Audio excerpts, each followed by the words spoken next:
Well, aloha kakahiaka, everybody. Today is March 18th, 2022, and it's 9 o'clock in the morning Hawaii time. You are joining us at the Aloha Friday Hawaii Real Estate Show. Welcome. And we got a lot of our friends over here who are with us. First of all, my co-hosts and friends over here. We got Dylan Nonaka, who's from the Big Island, and we've got Scott Startzman, who's with us from Oahu, and we got Heidi Dallinger, who is with us from Maui. Welcome, everybody. Glad you're all here. We've got a few people who have jumped on already. Jim got pole position. Sunny, it feels like 77, New York City. Awesome, Jim. Welcome. Glad to see you here again. What is the temperature in New York City? Is it 77? And Chris is with us. Chris Longley. Hey, Chris. Happy Aloha Friday. Happy Aloha Kakahiaka. Welcome, Chris back. Griff is back. Math Jungle from Reno, Nevada. Hey, Math Jungle. My daughter is an assistant researcher at the University of Nevada in Reno. So Reno's a very special place. Martin, good friends. Dwayne's back. Hey, Dwayne, what's up? What's up, Dwayne? How's that? Good to see you, Dwayne. Chris is here. Christy is here. Christy, welcome. Another one from Reno, Nevada. Actually, we have two folks from Reno, Nevada. How's that? Math Jungle and Christy with him. How cool. Welcome. Let's kind of let's do our mic check and kind of see it. Let's warm everything up over here. Why don't we go counterclockwise? Heidi, Scott, and Dylan. Christy is the math channel. Excellent. Math channel. Excellent. You know, my daughter actually taught math classes, was a math tutor for a while. Heidi, what's going on, Heidi? How are you? What's the coffee today? Well, good morning, everybody. Happy Aloha Friday.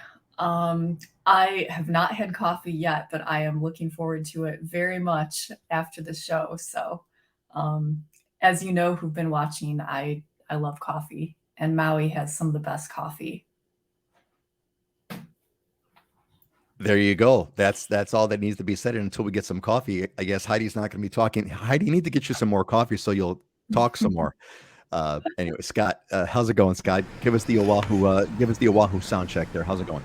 Yeah, good. Hopefully everything sounds okay. But yeah, we're into March Madness, so we got a little college basketball going on. The only thing is, living out here, you got to wake up super early to get your sporting events. So games are on already. I think they were on at like 7 in the morning today. So, I grew up in North Carolina, which is Tobacco Road, and ACC basketball is huge for me. So this is a good time of the year for me to sit down and try to get a few games in if I can. You're, well, it's like East Coast is 6 hours. It's a 6-hour time difference, right? So it's kind of serious. Yeah, I think this weekend, we changed, didn't it? Or did it happen already? Yeah, it happened already. That's why we're right. 9 a.m. That's why we started at 9 o'clock. Yeah. That 6-hour time difference makes a big one. Dylan, what's going on in the Big Island, buddy? How's it going? Just a beautiful day. Good to be back. I was on the mainland early this week for a little bit of work, and then spring break, my family came with me. So we went to Legoland and SeaWorld and the Midway, which was a super cool experience going on the aircraft carrier down there in San Diego. And spent like 3 hours on it. Highly recommend it if you've never done it before. It's like a museum now, and you get to go through all of the different areas on the battleship, and it's a really cool kind of flashback in time because you still have like rotary phones. And this was built during World War II. Never made it into service for World War II because the war ended before it was done, but then was in service for the Korean War, Vietnam, and I think even the Gulf War before the ship was retired. But really cool experience, especially when you have 11 and 13-year-old boys, stuff that they... And I never knew how aircraft carriers work, like how they land planes, and you think it's a runway, but it's really not. I mean, they got all this really cool technology, and I know they figured that out back in the 50s is pretty impressive. Unbelievable. That would be cool. Those things are ginormous.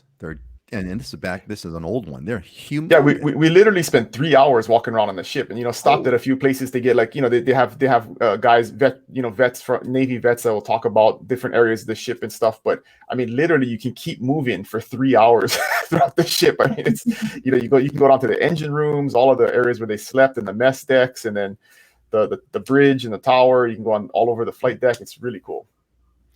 That's amazing. I'm gonna. Someone else has joined us. And by the way, is my audio breaking up? I don't know if my audio is breaking. Okay, it sounds good. All right, good. Mark is back with us. Mark Whitehill is a alumni from the Islander Ohana and hanging out on Oahu with his family. Hey, Mark, welcome back, buddy.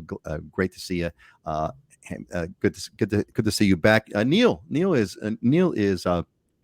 Neil, we're looking forward to the Islander Ohana cohort that's starting in April 30th. More news about that. Neil is with us this morning. Welcome, Neil. Excellent. All right, let's go. It is that time. Let's do a little bit of a news, some news updates, and let's get a quick thing on kind of what's happening here today. So let's see here. So gang, no more masks. So no more is a kind of a local sort of a slang. No more masks. It looks like finally we're the last state. We're number 50. Finally, Hawaii is going to be we're going to be taking away apparently the mask mandates are going to be going away on the 25th of March, which will finally bring us in line with like the rest of the world. Wasn't quite what I said. I had predicted earlier that these all were going to go away by the State of the Union address, where I'm a little bit late on that, but nonetheless, it is there. And I want my team to kind of comment on this later when we kind of go around our discussions. It's 1.1 million folks for a home in Hawaii now. That is the median.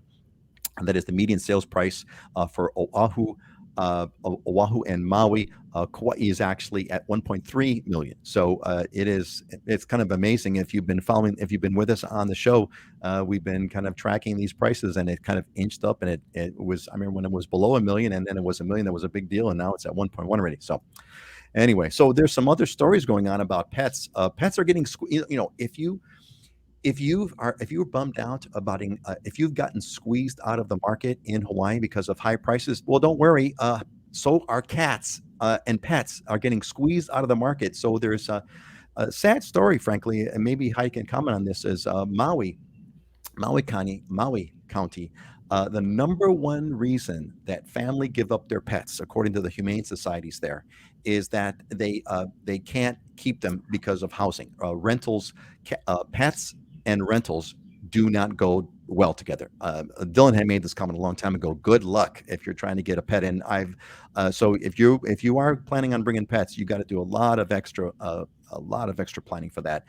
And then finally, a second home. Let me bring up the full screen here so you can see the weather as well. Second home tax increases. This is coming up, folks. There's a lot of talk about tax hikes going up. I believe in Maui, there's a big one. 70%. I didn't know this. 70% of home purchases in 2020 were from non-owner occupied second homes in Maui. Maybe Heidi can comment about that.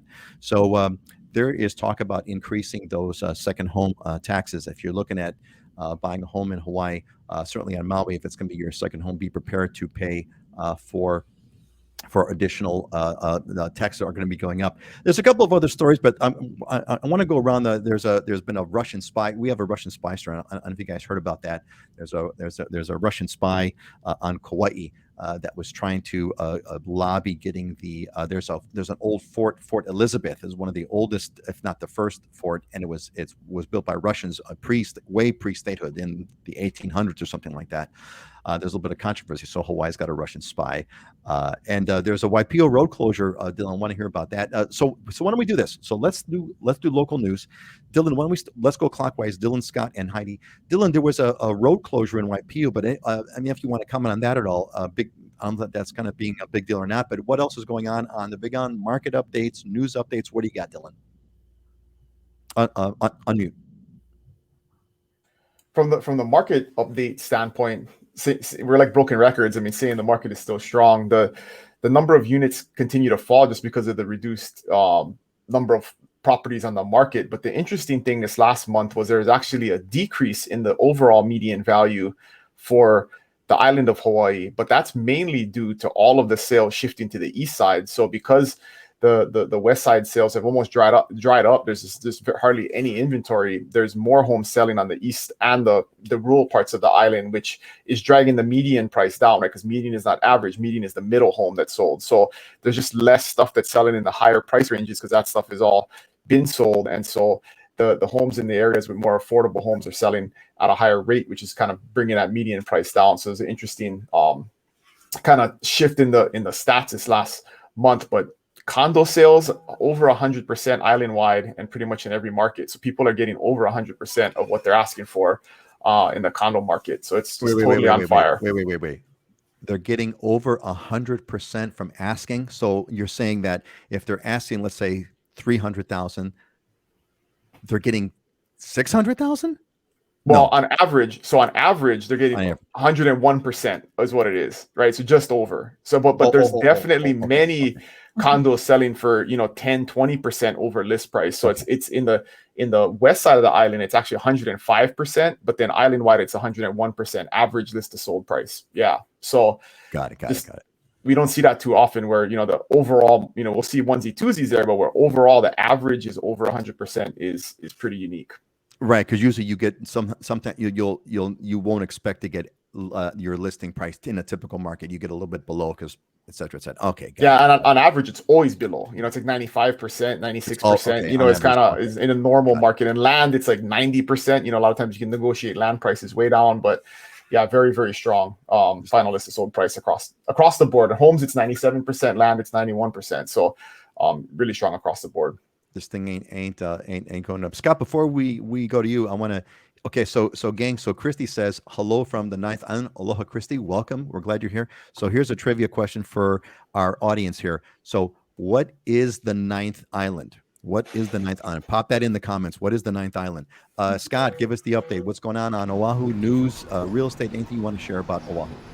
Yeah, I'll piggyback on what Dylan was saying and add a little bit to it. So single family home price on Oahu is up 21% this year to date, January and February. Our median home price just hit 1.125 million. So continuing to go up.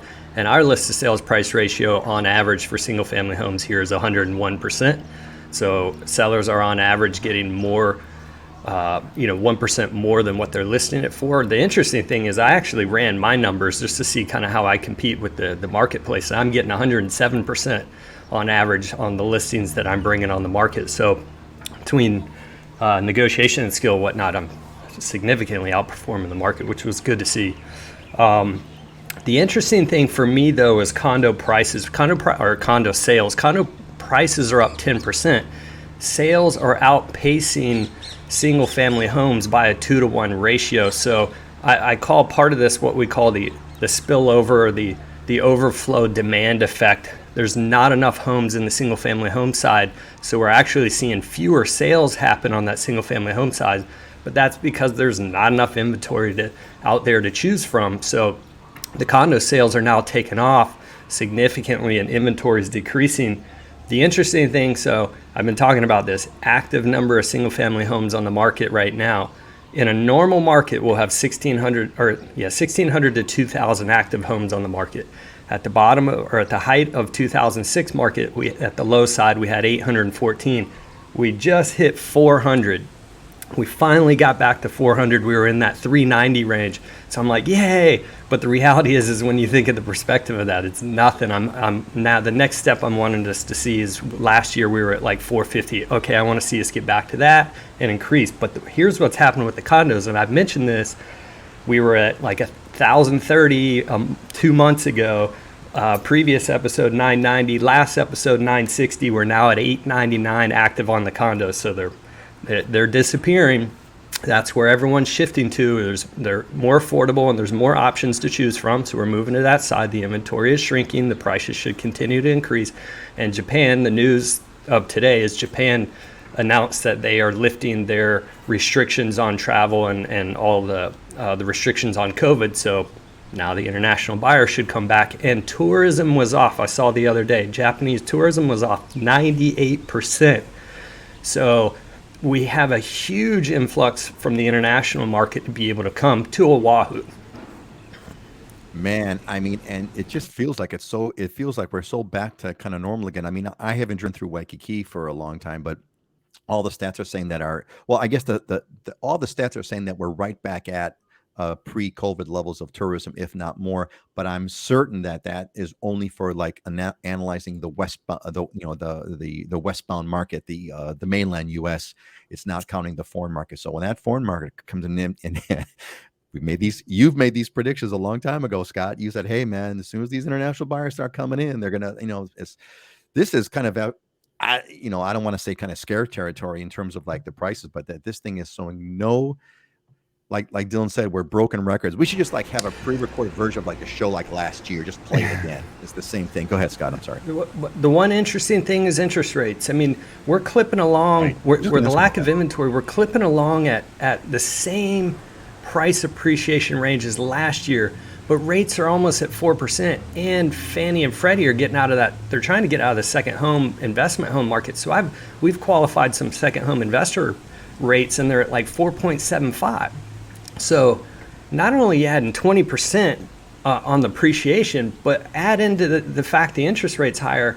How much more is that costing you to purchase that home? At what point do you see that deceleration? I mean, it's got to Right. happen at some point. When does the price kind of bend the curve, right? When does the increase rate bend the curve? Yeah. Well, we're gonna find out. I don't know when it is. We got to say hi to a few more friends who have joined us. Sherman Glaston, aloha from Tennessee. Welcome, Sherman. We are glad to have you with us. Heather, don't give up, girl. Aloha from Portland. Haven't given up the dream yet, Heather. You just got to stay focused on it and find something. Look, at the end of the day, and I want to ask you guys about this too. At the end of the day, get whatever you can afford. Just get it. Whatever it is, just get yourself in that market. I mean, look, I bought when I was in my 20s, and I only bought what I could afford. It was a leasehold 1 bedroom, but I bought it. Tom's back. Tom is an alumni of the Island of Ohana. Tom, welcome. Nothing to be sorry about, Tom. We're just glad that you're here, buddy. We are glad that you're here. And of course, Kinaya is with us. Kinaya is an alumni of the Island of Ohana. Kinaya, we are thinking about you, girl, because I know that you're going to make this Oahu thing happen. You've been talking about it and dreaming about it. Islander Ohana member, met you in person at one of our meetups. It was great. And so don't give it up. We have somebody. Tulsi is the T-shirt. I'm seeing Tulsi. Hey, Scott, thanks for getting us into our house in Kailua. While the getting was, well, better than it is now. We're very grateful. Hey, man. Look, gang, it's a tough deal to go, but if you got someone like Scott who's got 20 years behind him, and contacts up the wazoo to get the job done, if you got a chance, it's going to make it. Okay, let's do a quick follow before we go to Heidi. The answers, of course, have come in quickly. What is the ninth island? Of course, it's Vegas. Jay came in with Vegas, and Kinaya kind of kicked in with Vegas and also gave us clarification on the state. But yes, the ninth island is Las Vegas, because that's kind of where all the locals go. That's kind of where the locals go to kind of take, where do people in Hawaii, where do islanders go for vacation? They go to Vegas. Patrick is back with us. Patrick, welcome back. Aloha, guys. And Heidi giving the shout out. Yeah, Kenai, when I started planning, the medium home price was $835. Isn't that crazy, sad?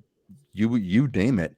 Have you discussed Oahu home slipping into the ocean? No, Tom, we have not. Thank you for bringing that up. I will make it. We're going to talk about that. Thanks, Tom.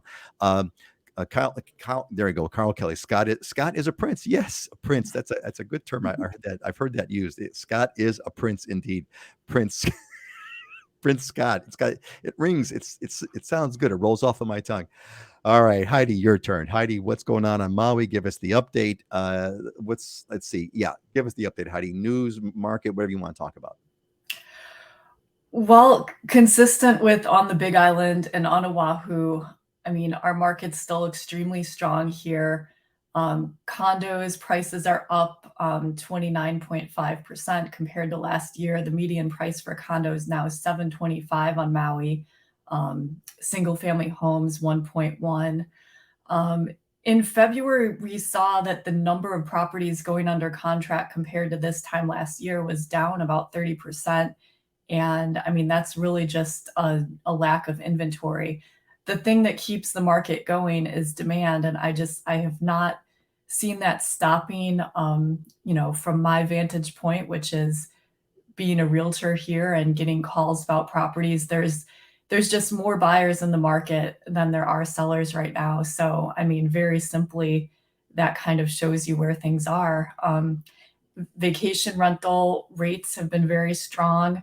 And then with the lifting of the Safe Travels program, meaning you no longer need to upload your vaccine card or COVID test to come over to Maui starting, I believe, March 25th. I mean, I think that's just going to open things up even more. So, we don't know what the future will hold, but right now, that's where we are.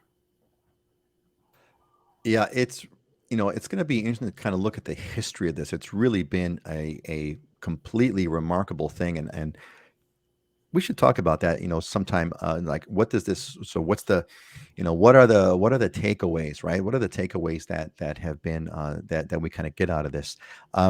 Before, okay, so let's move on. First of all, a real quick comment from Carl Kelly, who said Scott prevented us from buying some awful money pits. This is, I mean, look, we all try to avoid talking to salespeople, right? And so we all try to avoid talking to salespeople. And so we put realtors in that sort of salesperson, and we think we could kind of do our own research, and we think that we could buy real estate by doing Zillow searches, because we're so used to being, you're used to be able to go on Amazon and just buy a product, and you think that the buying real estate is the same thing. It's not. It's not. It's incredibly complicated. And having someone, why not have someone? Kind of free to the buyer anyway. Why not have someone who's got 20 years behind you at work? Absolutely. Hey, real quick. So what of this? A real quick question from Patrick McKenna. Is there any difference in appreciation between single family and condos? If you guys have, so I'm going to say the default answer is no. But Scott, Dylan, Heidi, is there any difference in the appreciation between single family and condos, or are they pretty much all kind of tracking about the same? About the same? I mean, I'll go first. Yeah. There is a difference. I mean, we're at 22% for single family home and 10% on condo right now, but that's because the focus, they're two totally separate marketplaces. So they are going to act differently, but they move together. In other words, single family homes, there's no inventory right now. That was the demand during COVID. People didn't want to be in a condo high rise. They wanted space and land and things away from each other. And people weren't coming here. A second home buyer is naturally going to pick a condo because you can lock it up, walk away, and you don't have to worry about this whole maintenance program and things. So, yeah, now the condo market is starting to follow the single family home market. And as we see that inventory on the condo side dive, it's going to start to catch up on the single family home price side. But there's more inventory to choose from in condos. There's less than single family homes. So they will act a little different, but mostly they're going to follow similar trends. It's not like one's going to underperform here while the other one takes off forever. That they will catch up with each other. They've been trying. Okay, so that's great. Anybody want to add anything to that? Heidi or Dylan, you want to add something to what Scott said? Yeah, I don't have the data friendly, but I mean, just from an observational standpoint, the first 6 months of 2001. Home prices were appreciating very quickly. The condos kind of hadn't taken off yet. But if you look at the last 6 months, condos have gone up like 25, 30% in some complexes just in the last 6 months. Homes haven't gone as fast. So they're going to catch up with each other. I think there'll be a net kind of, equal gain. But right now, the condos market is on fire. So it's definitely appreciating much quicker than the housing market is. Interesting. So I'm kind of hearing that they eventually kind of, they average out sort of to be about the same degree of appreciation over time, but individual market fluctuations could create, increases that vary. Like you guys said, houses started first, they caught on fire, and then they've kind of slowed down now, and now the condos are doing their catch up. Heidi, you want to add anything to that? Yeah, just looking on Maui. So within the last year, condo prices are up 29.5% just compared to last year, and house prices are up a little over 19%. So you're seeing the larger appreciation more recently in the condo market. But as was said earlier, I mean, coming out of COVID and last year, that's when the single family home market was really hot and we were seeing more of those sales. But in general, I mean, we're all in the same market. It's all housing. So it's, going to roughly follow each other if you're looking at like very broad trends.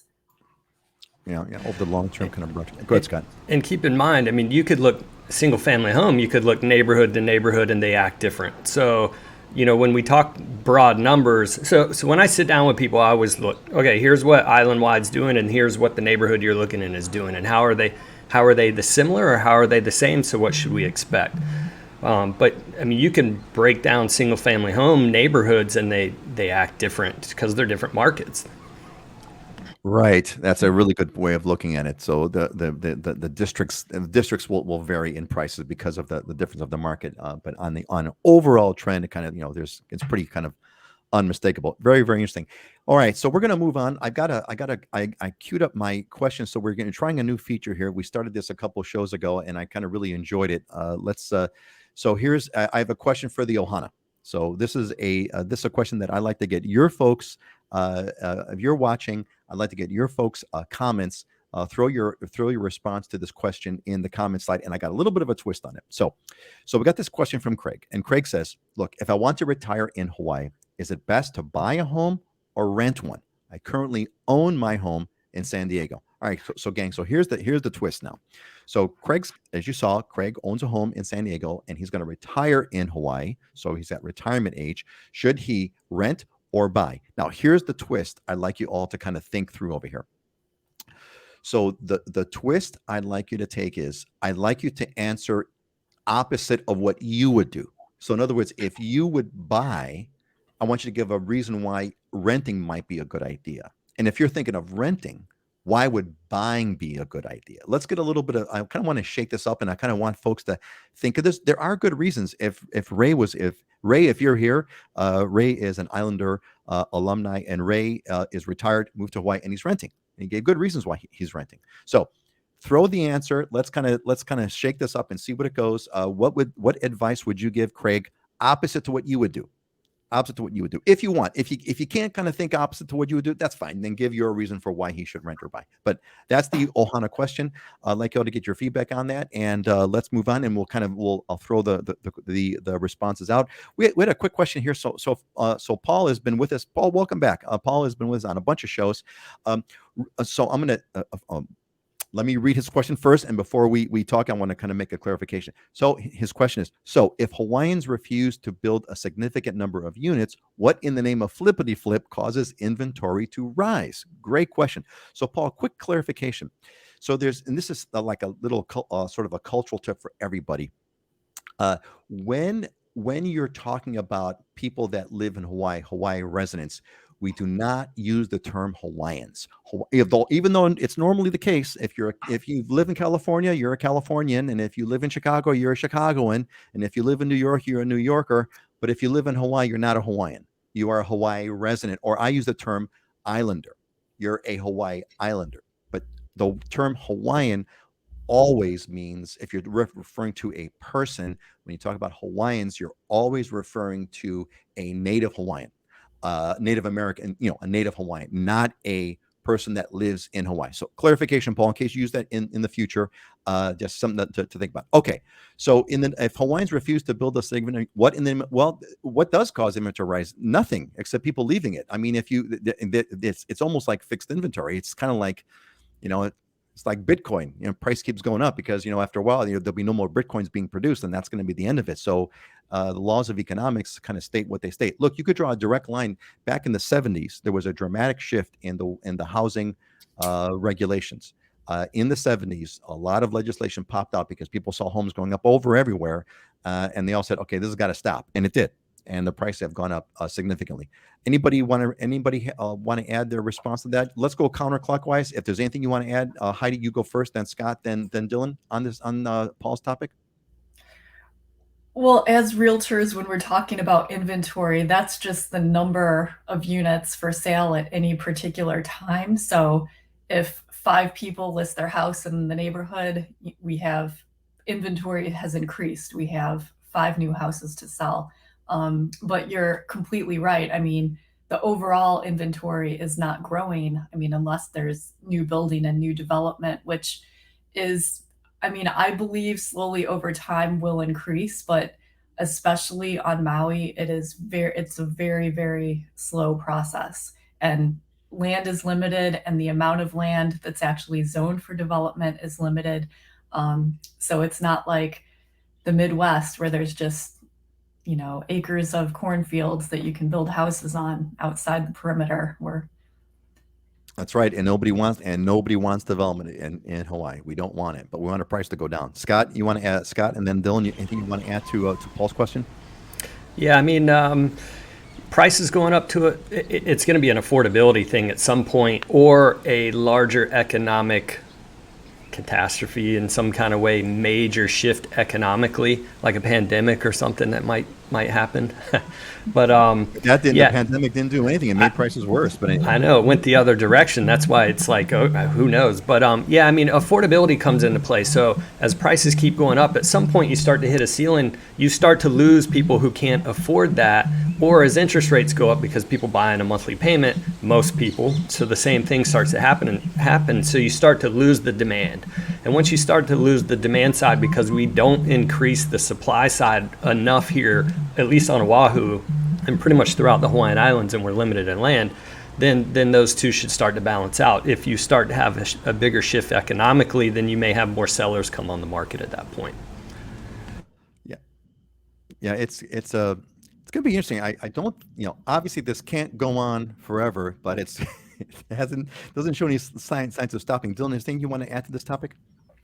I was going to add a little bit more cultural context to your comment about classification of Hawaiians, and I know that probably wasn't meant that way in terms of native Hawaiians. It was more meant towards residents of Hawaii. But in my opinion, there is a significant amount of outsiders that buy here and then oppose new housing, right? So that's something to be culturally aware of and sensitive to, is if you do buy here and you come here, I mean, we're not opposed to people coming here, but don't come here and then want to close the door behind you, right? Because that is a big part of it, is those people get politically involved. They have time because they're retired, and they want to preserve the island. And I get that. That's a worthy cause, but you're definitely contributing to the problem when you have that attitude. And there's a lot of people that have that attitude when they get here.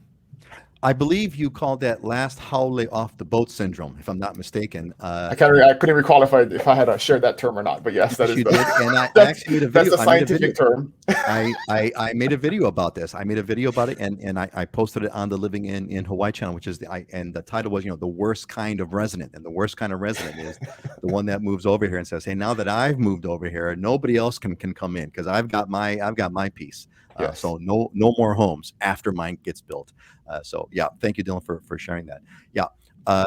Okay, so let's we got a few more topics over here that I want to cover. So we have actually we're getting some really good activity over here. So let's move on. Let me do this real quick. Before this, we got so it's that time again. What's occurred is Islander Ohana, the cohort is open. I sent out the emails to those who pre-registered for early bird access. We are forming our cohort. It's going to start in April. Not register for Jan 22. That's wrong. It's registered for April 30th. It's going to start at the end of April. And so, gang, this is what this is all about, right? I put together the Islander Ohana, which you hear me reference. There's a lot of folks who are alumni who attend, who go to the show, who participated. The whole point is to, Hawaii's a big move. It's a real big move, and most people that move to Hawaii leave because they don't do the planning. It's a big deal that they're not quite prepared. It's very, very difficult to prepare correctly. So what we've got is this is the Islander Ohana. It's learned decades of wisdom. I've taken my 40 years plus, and also there's a real estate course that Scott and Heidi and Dylan have participated on. That's all there. You pick up this stuff, make new friends because you join the Islander Ohana alumni, which is a growing group. We've got, I think, 50 or 60 people who are part of it right now, and we connect you with trusted locals, whatever you need, including a jobs program. So it's registered now. It's a limited cohort. I'm only going to take 15 people, and it's going to close fairly soon. We're going to start in about a month, and there is an early bird discount. So I'm going to put a link in the comments. If you're interested, get on the registration, join. The cohort's going to start, and we're going to have a good time with it. We're looking forward to it. All right. Let's we got a couple of questions over here. A couple came in. So I think Tom is kind of hitting this with the answer to, I believe, the real estate, the rent versus buy. Tom says, Tom is also Islander Ohana alumni. We plan to retire in Hawaii this summer. Several years ago, we planned on leasing in Hawaii in retirement. But when interest rates went down about 4 years, the monthly nut is about the same or actually less when you own. You set aside the down payment. Because the long-term rentals are almost non-existent and long-term rental costs have skyrocketed. So, Tom, it sounds like you're kind of suggesting that Craig buy instead of rent, depending on how things go. So that's a great consideration. Excellent. Carl came back with a question. Bill 41 will reduce the value of our attached rental unit. What will Bill 41 do to the single-family home market? Scott, this is for you. Can you touch really very quickly on Bill 40? This is the What's Bill 41? First of all, real quick, Scott. What's Yeah. Bill 41 in a Bill, sentence? Bill 41 is where they're gonna. Well, they haven't done it yet. They've gotten through 2 phases. They got one more vote for it, but it's where residential zoning, anything non-resort zoning, apartment zoning, residential zoning, will go from 30-day minimum rental to 180 days. It's going And to dramatically change the market for rentals if you're outside a resort area, right? yeah, and it's not going to do anything to the single-family home market, especially where Carl is in Kailua. That's the most pretty much insulated market on Oahu and high demand. Other areas, no, I don't think it will because there's so few people that rent out. First of all, if you have an ADU, minimum rental for an ADU is 6 months anyway. So An ADU stands for attached dwelling unit. it's accessory dwelling unit. Yeah, but basically it doesn't have to be attached, but same concept. Ohana is different. It's supposed to be for a family member. So, yeah, no, I mean, it's not going to impact anything. There are very few people that rent out on 30-day minimum anyway. So it's not going to do anything. So good news, Carl. Not going to hurt the market too much. Although your attached dwelling unit, you'll have to kind of your accessory dwelling unit, your rental. You're going to have to kind of think that through. Short-term vacation rentals could very well be illegal unless they're at 6 months. 6 months are up. Alex, will Bill 41 impact nurses that do a 3-month contract with the hospitals? Is there still like an exception rider in that bill, Scott? Are you tracking that? Yeah, they had gone to the exception component for this, which was never gonna work anyway. Like you got to go to DPP to get approval, and they can't even pass a building permit, much less do this. So, And DPP is Department of Planning and Permit. correct. Actually, they adjusted it from 180 days on this last component, and they're proposing 90 days. So instead of 30, it'd go to 90 days for Bill 41, which traveling nurses on a 3-month contract would still fit right in that category. Interesting. All right. Let's see. I got Tom had popped a question earlier that I did want to cover. So Tom, I appreciate you sharing that. Have you have you discussed the Oahu homes slipping into the ocean? Well, I believe it's home that was on the North Shore. So there was a story, and I don't have a graphic. Tom, if you have a link to a page, can you pop it in the comments? I'll try to bring it up on the screen to give people a visual. I do not have an image prepared. But look, so there was a story, and I think a lot of folks were posting this. I think Kenai, if I'm not mistaken, you posted a link to this, the story or this picture on the private Islander Ohana Facebook group.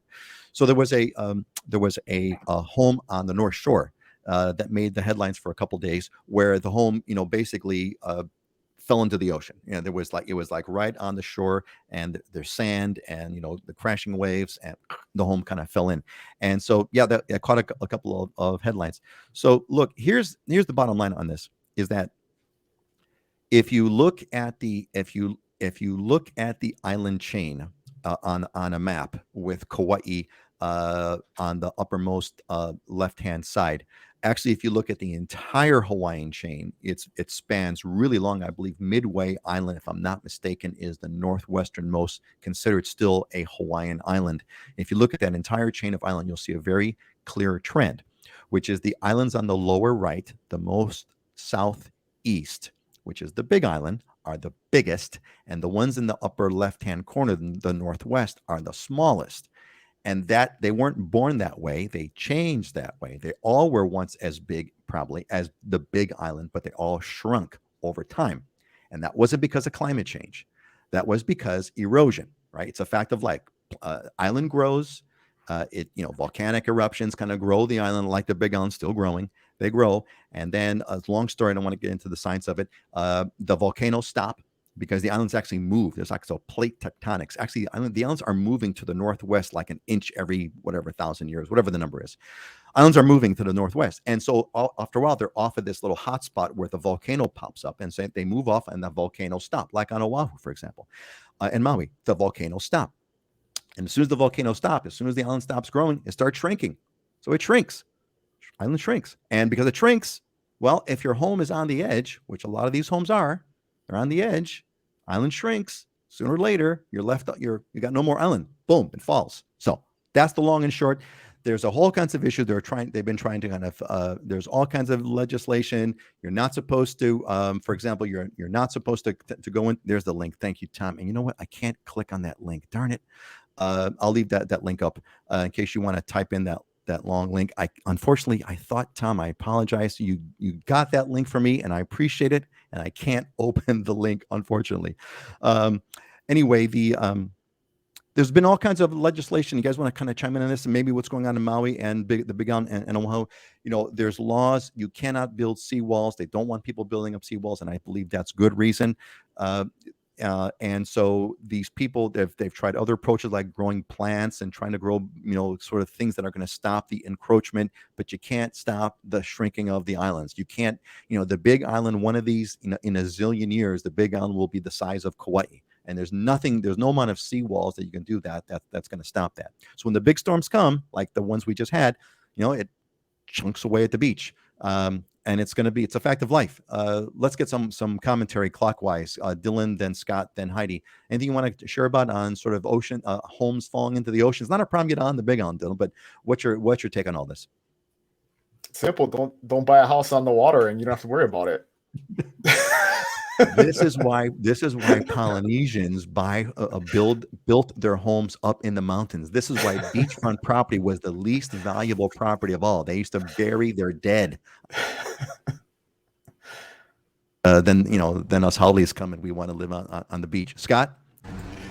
So it's interesting. I sold a couple of actually record-breaking oceanfront lots on the North Shore, and I had a client on one of those who had access to satellite imagery going back many years of the coastline up there, and he looked many years ago and up at present time, and there were areas of the North Shore that had almost no erosion, and there were other pockets that had significant erosion, and that area is one of those areas. So we stayed away from that area.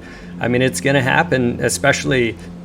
It was interesting because a lot of the issues started to happen when the north swells were coming in earlier before the beach was replenished. So during the summer, the sand shifts and moves and goes away some. And if you get big swells, 20, 30, 40-foot swells, they come way up and it starts to eat at that land. And it started to happen some years ago. But yeah, I mean, the secret to me is, like you said, eventually they're all going to end up in the ocean. If you want to enjoy it during your lifetime and not be impacted, there are certain pockets that you should focus on. Yeah, and you just gotta, again, this is where experience comes in. Know where you're buying, and you want someone who's been around that knows the issue. Heidi, has there been any issues of that in Maui? What's the story of sort of people buying on the beach and homes falling into the water? I haven't heard a story about that for a long time. Well, it's absolutely a big issue. I mean, erosion, sea level rise considerations. And then, I mean, the other thing is if you're buying an oceanfront home and it gets destroyed in a storm or something, you're not necessarily going to be allowed to rebuild it because it might not be in the right setback area. One of the issues on Maui right now is actually in a condominium complex where there's multiple buildings at this oceanfront condominium, and one of the oceanfront buildings was actually evacuated over a year ago because it's basically sitting on top of a seawall and it has structural issues.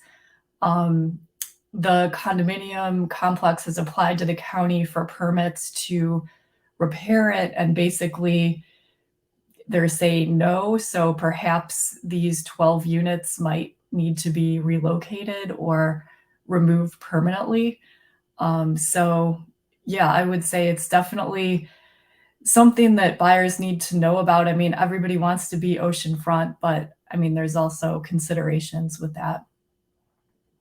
Yeah. So word of the wise is this has been happening for a million years. It's going to continue happening for the rest of time. You have to be careful about where you're buying. Sea level, and the sea levels have been, if you look at the curve of sea level rise, if you look at the graph, you can go back 100,000 years. It's a straight line. It's a straight line of sea level rise. So sea level rise has been happening forever. Interesting. There's interesting controversy on the sea level rise, just to kind of geek off for a moment over here. There's some interesting controversies on the sea level rise. They're not exactly sure whether the sea levels are in fact rising or if the lands are sinking. So at the end of the day, it's still the same, right? Land, the water levels go up, whether you're sinking or whether they're rising. God, who knows? But that's that. Hey, Auntie Joyce has just joined with us. So glad to have finished with this time change. I'm so late. We'll have to watch repeat to catch up. So sorry. Nothing to be sorry about. The only thing that's sorry is that we're sorry that you weren't here with us earlier. We're sorry, not you. You don't need to be sorry. We're sorry, but we are glad that you are here with us. Yeah, actually, the time change. It's going to be interesting what's going to happen on the time change piece. You guys heard about this? There's looks like it's going through the federal congressional process that daylight savings time looks like it's going to be permanent. There won't be a switch back and forth between daylight savings and standard time. They're going to be stuck on daylight. Now that's okay, but I wonder if Hawaii's going to switch, because man, this 6 hour, the 3 hour and the 6 hour thing is a killer for Hawaii during daylight savings time. Right now, one of the reasons why we moved the show to 9 o'clock is to keep your folks' time the same. We're starting now an hour earlier. Hawaii does not change daylight savings and standard time. We stick with standard all year long, or whatever. We don't change. So right now, the East Coast is 6 hours. The West Coast is 3 hours. Normally, on the other side of during standard time, it's 2 hours to the West Coast and 5 hours to the East Coast, which is a little bit easier. What do you guys think? Dylan, do you know, Dylan, you've got the best political sort of feed. Have you heard anything about what's going on locally? Are they going to switch, or have you heard anything? I wonder if they're going to do that. I haven't been tracking that. No. Okay. Yeah. Okay. Yeah. If you guys hear them, I'm wondering what's going to happen with that. My prediction is going to be, if in fact it passes, Hawaii's going to. My guess. Here's my prediction. My guess that Hawaii's going to switch to. We're going to switch to an hour, so we're still stay with 2 hours to the West Coast and 5 hours to the East Coast. That's my guess. That is my guess. We'll see if that's going to be the case. It's. Go on to our diamonds and deals. There's a big topic I want to talk about, and I want to get this part completed first, because it's one of our kind of cool things to do on the show. So we got all of our friends from Dylan and Scott and Heidi. They put together products. They put together houses that they think are either diamonds or deals, or sometimes both. They're usually aspirational. They're awesome. So let's get this party started and see who's up first. Okay, so we got, this is Lahaina. Beautiful place. Kahoma Village Loop, 3-bedroom, 2-bath, 1.6. That's a deal. Heidi, what are we looking at? So this is a newer single family home. It was built in 2020, and you can see in the aerial view, it's just a few blocks away from the beach. And the beach it's closest to is Baby Beach, because the water is so calm, you can just put your baby in the water. And 1.6 million, I mean, I would say any home right now that's on the market is a diamond and a deal. But this is kind of typical of what you're going to see for, residential full-time living in an area close to the beach. Camp looks pretty cool to me. I love high ceilings. That's such a nice effect, right? In that high ceiling approach, and that view, Heidi, that view that's in the upper right hand corner, is that the view from the house, or is that the overhead view, kind of like a drone view looking down and kind of where the area is to give you a sense of proximity? That is a drone shot just showing the proximity to the ocean. Got it. There's no really view from the house. Right. You just got, you're in the residential area, but you got that walk to Baby Beach, which is cool. Awesome. Thank you, Heidi. Okay, let's see. Pico Lagoon listed for Pico Lagoon. That is one of my favorite places. Pico Lagoon 4.25. Scott, what's this? Yeah, I showed this the other day, and it was just a stunning home. So it's off of Cal Highway. You have a flag lot, so that means you have a long driveway from the highway down to this where it opens up, where the house is, and it's lagoon frontage. And that Pico Lagoon is a preserve, so it's protected. But this home was stunning. I mean, you come into this large courtyard area with this pool, this entertaining area where you have the house is a U basically around the pool. And then off the front of the house, you have basically 1,000 square foot covered lanai where you're looking out across Pico Lagoon, across the ocean to Cocoa Head, where you have, sunrises. But the home was designed by Peter Vincent, who's a well-known local architect. They did a phenomenal job. It has a guest quarters above the garage as well. And the other bedrooms other than the master are guest suites that aren't connected inside the house. You come out of it to go into, outside to go into the main portion of the house. So if you're a single couple and you want to have a lot of friends and family, but you want everybody to have their space, including you, then it's a good setup. But it was a beautiful home, stunning finishes. It did a really nice job with it. It is unbelievable. That area, Pico Lagoon, also is a rare. I mean, if you folks look at that area, this would talk about a diamond. You look at that area, that lagoon there. That is a There's nothing like that. There's nothing like that anywhere else on Oahu. I don't know if there's anything like that on Maui or the Big Island, but this is just an unbelievable property. Thanks, Scott, for sharing that one. That's aspirational. Um, all right, let's go to our next one here. Ooh, this is cool. Dylan, what do we got here? One bedroom, one bath, 23 acres, $1 million. What do we got, Dylan? I know they should have went 999, right? Right? Keep it under $1 million. Then I could have said it was under $1 million. Yeah. Yeah, we feature a lot of properties on the west side, but this is actually on the east side in the Mountain View area. I mean, it kind of looks like could be the Midwest or something, right? I mean, it's beautiful, pretty flat pasture. There's a little pond on the property. Not a huge, extravagant home, but it's actually got two buildings. So it's got a home, and then the other one's kind of an open building that you can see in that bottom left picture there, where you can do entertaining or gatherings and have some extra additional space. But fully fenced, it's got 6 paddocks. So if you're looking to do some type of farming or small cattle operation, just a beautiful, really, really nice property and pretty good value. 43,000 an acre. And if you look at what property costs per acre if you buy it individually, it's pretty hard to find nice usable land like this that isn't totally overgrown and needs a lot of work. So yeah, ready to go. And I just thought the pond was really cool too. It's not something that's real common on the Big Island, having natural water features like that. So That's and I got your I'm on your mailing list, and so I saw this featured on your email this morning. Is this you mentioned that there's a cattle operation currently going on this thing? What's they have a currently small, going on? yeah, they have 6 paddocks, so there's a small cattle operation on the property. You Nice. can't, you can't do a ton of cattle because you just don't have enough feed, and you have to rotate the pastures and stuff. But with 6 different paddocks, you can do, you could probably have, 15 or 20 head of cattle. Yeah, so you're not going to be like a cattle rancher, but you'll have it's kind of a what they call a gentleman farmer kind of a deal. Yeah. Yeah, it's so But this is a really fertile area. If you wanted to do vegetable farming or fruit trees, I mean, you get a lot of rain, and so you don't need any irrigation, and it's a great real, it's where like the plantations were, sugar plantations were back in the day. So yeah, if you're looking to farm, great opportunity. Yeah, that is there's been a bunch of folks that have asked for, hey, I want to kind of start a small farm. That this would be one of them. Heather popped in. Thank you, Heather, so much for this wonderful comment. One votes for joining the Eleanor Ohana. Heather is an alumni. She just finished the last cohort. Great info and local insight. You meet some cool, like-minded people who could potentially become new friends once you move to Hawaii, or if you're already there. Thank you, Heather. Really, really appreciate that. Thanks for the shout out. It was you were great. Everyone's great, but you were wonderful at the thing. And we're glad that you were a part of it, and glad that you've entered into the Ohana. All right, we got a few. We're doing good on time, so I want to give a quick thing. If you've got a question, now's the time to pop it in the comments. I think we took care of sort of everyone's comments. If you got a comment, pop it in, because we got about 12 minutes left. And what I want to do right now is I want to go to the topic that I had for today. I want us to touch on kind of a current sort of a current thing of the moment. And I kind of wanted to kind of talk about here's the question. What does it feel like during wartime in Hawaii? Now, Dylan and Heidi, how many years have you been in? What year did you move out to Hawaii, Heidi?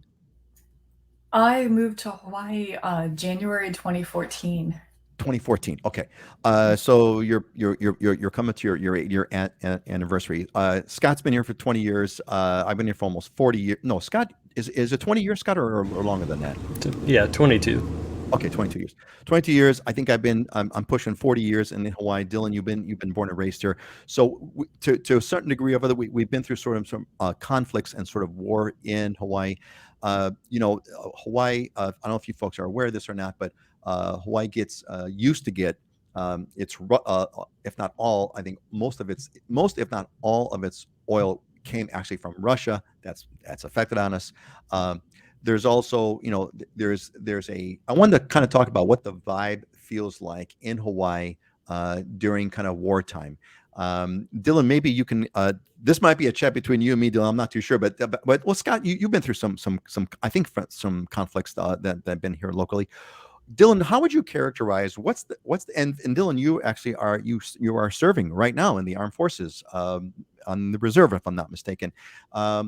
What Dylan, how would you characterize what does it feel like? What's the vibe locally, sort of during wartime kind of a situation? Why don't you kind of start with that? There's always a level of uncertainty. I mean, I think there's kind of two groups of people: the ones that just are happy-go-lucky and don't let any of that stuff get to them, and they just go on with life. And then there's the other ones where there's people talking about stocking up on meat, because that's like the latest thing is that we're going to run out of meat coming to the island, and of course toilet paper and other things like that. But definitely the cost of fuel has gone up pretty significantly and continues to go up, and that's going to affect most people's day-to-day lives the most when there's international conflict and things like that. So there's a big military community in Hawaii. Hawaii has the largest, the highest per capita rate of people that serve in the armed forces. So definitely in the community, there's a lot of people that have concern when things like this happen, and most people have some personal connection to somebody that's serving. But for me right now, I just don't feel like there has been a big change in the vibe per se. It's one of those things that's so far off. It doesn't, other than gas prices, doesn't really touch you personally. So not too much yet. I don't know if that's I don't know if that's gonna change necessarily. And I actually have a limited perspective, because I mean the last big conflict in Iraq, I was there in Iraq. I wasn't here, so I missed it. I missed what the vibe was like here in Hawaii. Well, I know that it changes. It depends. The change hasn't occurred yet, but like the visitor industry, like I remember, like the Gulf Wars, tourism was like boom. It was almost like COVID, right? The beaches were empty. Nobody flew over. Everyone kind of clamped down. That hasn't happened yet. So that's kind of interesting. Heidi, what was interesting being in California though was the gas prices were significantly higher in California. I mean, they were regularly over $6 everywhere we went. So you think it's bad here? I mean, it could always be worse. I just paid $5.50. I just paid $5.50 for premium just the other day. Yeah, everything near downtown San Diego was pretty much over $6, and then when you got further out, like towards the Indian reservations and stuff, dipped down $5.80 and stuff. But yeah, it was pretty much over $6 most places. Wow. Yeah. Holy moly. Heidi, what's the vibe sort of like right now in Maui about this? There's fuel prices that are going up. Is there anything else that people are kind of mentioning or talking about, or what's kind of going on over there? Well, I think over the past few years, we've gotten used to living with just a lot of uncertainty in general. So it just feels more like that. I mean, gas prices, it's around $5.50 a gallon to fill up on most parts of Maui. In Ohana, which is the remote east side of the island, gas prices I hear are over $7. But I do hear anecdotally the price of rental cars has gone way down since before. So where I am, I mean, it's hard to say because I'm around a lot of people that are on vacation and visiting, and they seem to be ignoring it for the most part. Yeah, we got lucky. So it's very far away. It hasn't directly impacted us yet, and I mean, hopefully it stays that way. Hopefully it stays that way. Yeah, well, I'm thinking like one thing's going to go wrong, and then we're all going to like overload Costco and pick up all the toilet paper. That's like a typical Hawaii thing, right? First thing you go for is toilet paper. There's a historical reason. Scott, what's your observation? How does this? I mean, what do you think is going on? I mean, how do you think things feel? What are you getting anecdotally? How's it compared to previous conflicts that you've lived through here? What's your sense? Yeah, I think the effect is on the economic side, obviously, inflationary components, gas prices. Tell Carl, you got to go buy more Tesla stock because everyone's going to be switching to electric cars and PV here shortly. But and I'll make the announcement. Sorry, but look, he's there. He's got his PV system building. There he goes. Yep, he's a smart man. He's on it.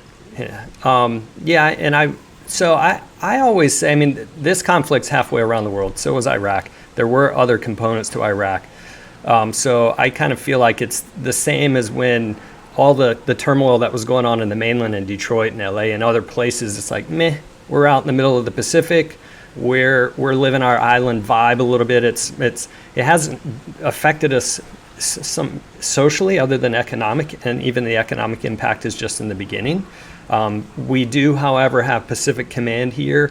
If we have a Pacific conflict, that's going to have much more direct impact to us because there are 7 military bases here and Pacific Command and Pearl Harbor is here. So that's when I would say we would be more impacted and people would be more on edge at that point.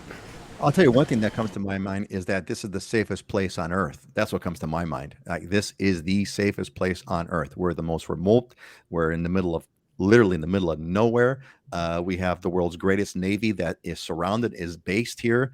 So there's defenses up the wazoo. And if anyone's going to, if anyone's coming over other than missiles, which we had that missile scare several years ago, but other than missiles, we know that they're coming. So there's a little bit of that as well.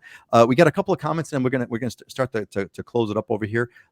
Tom, amazes to me how environmentally sensitive Hawaii is. That most of the utilities are still fossil fuel power plants. By the way, note that Kauai is 60% clean energy. Yeah, Tom, good points. Look, Hawaii, because of its location, the only way we can power those power plants is through fossil fuels. We don't have water. We don't have rivers. We don't have a Niagara Falls. We don't have that kind of stuff. And solar is extraordinarily expensive, not just in the cost of the equipment itself, but you think about land use, how much land it takes. It's extraordinarily expensive. Kauai's lucky they did make the move, although I think Kauai's rates are still higher. So yes, Kauai has made the move to a lot of renewables, but there's another problem with renewables. Renewables don't work really well when it's cloudy and rainy. Anyone who's got solar plus battery knows. Answer.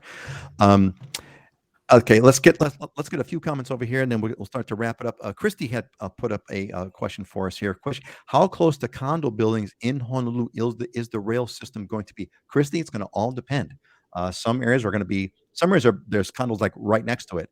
Other areas it's kind of in the middle of nowhere. So it's going to all depend on what's going to happen. And is it going to be loud for the condos near once it's done? Yes, it will be. It's a classic rail line. So good old rail line. It's maybe a little bit quieter. It's not going to be quite as noisy as, for example, as the one in Chicago, the L, which is based on the sort of rickety metal kind of things. But it's concrete. It's steel on steel. I would definitely. That's going to require a whole new area of analysis. If you're in a condo in Oahu, it's going to be noisy. It's like a city, right? So it doesn't really matter. There's going to be a highway close by. There's going to be ambulances. There's going to be all that stuff. So yeah. So you want to live high. You want to live high up that condo, high up that high rise, and if you can help it, don't have a rail facing unit. At least be on the other side of the building.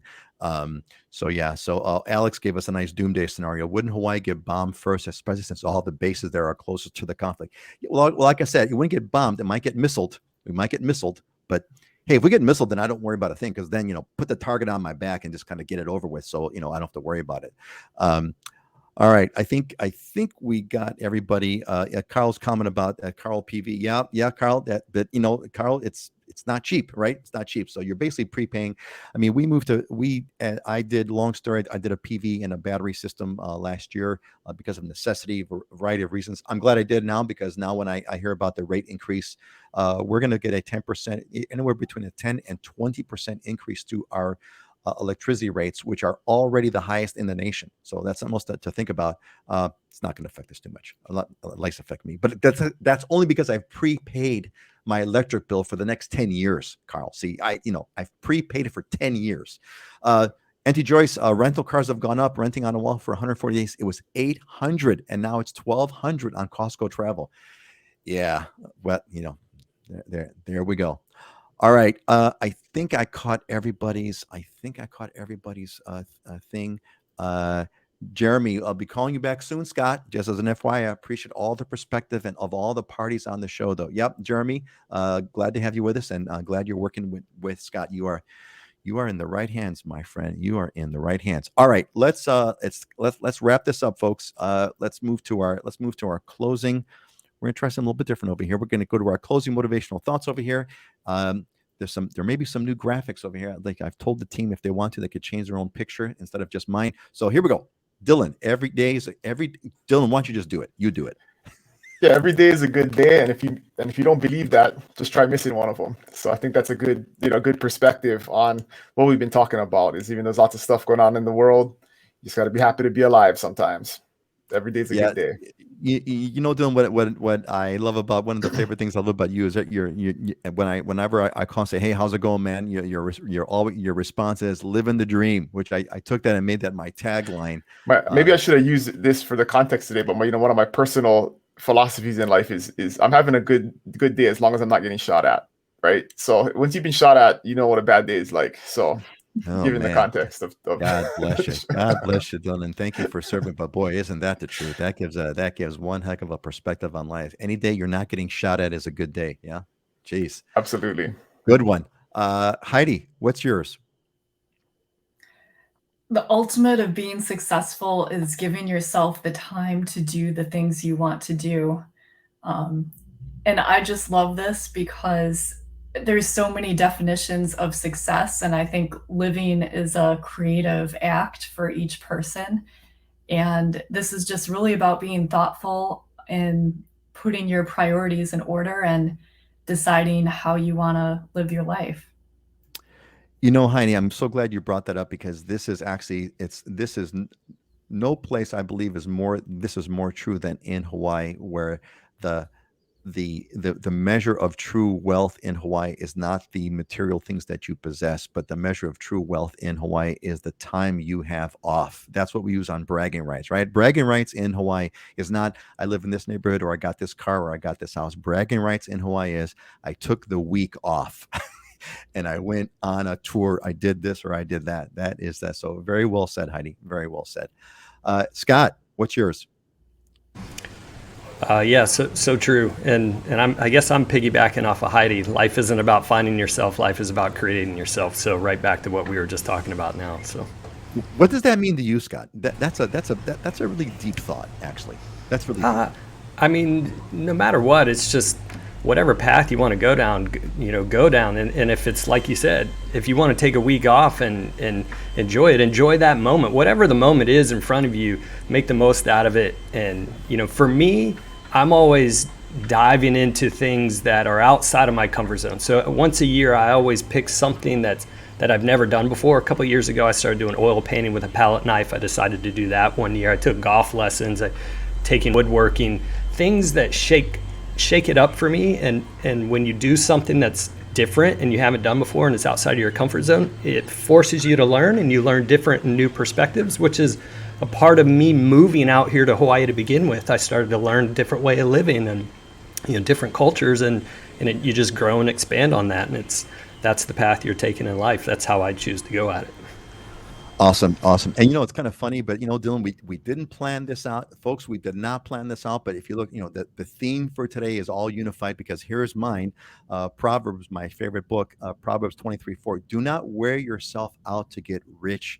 Be wise enough to desist, which is right in line over here, right? It's like, it's not about the money. I mean, you got to have it. You got to buy groceries. You got to have all those things. You got to do it. But man, there's more to life than that. Be wise enough to desist.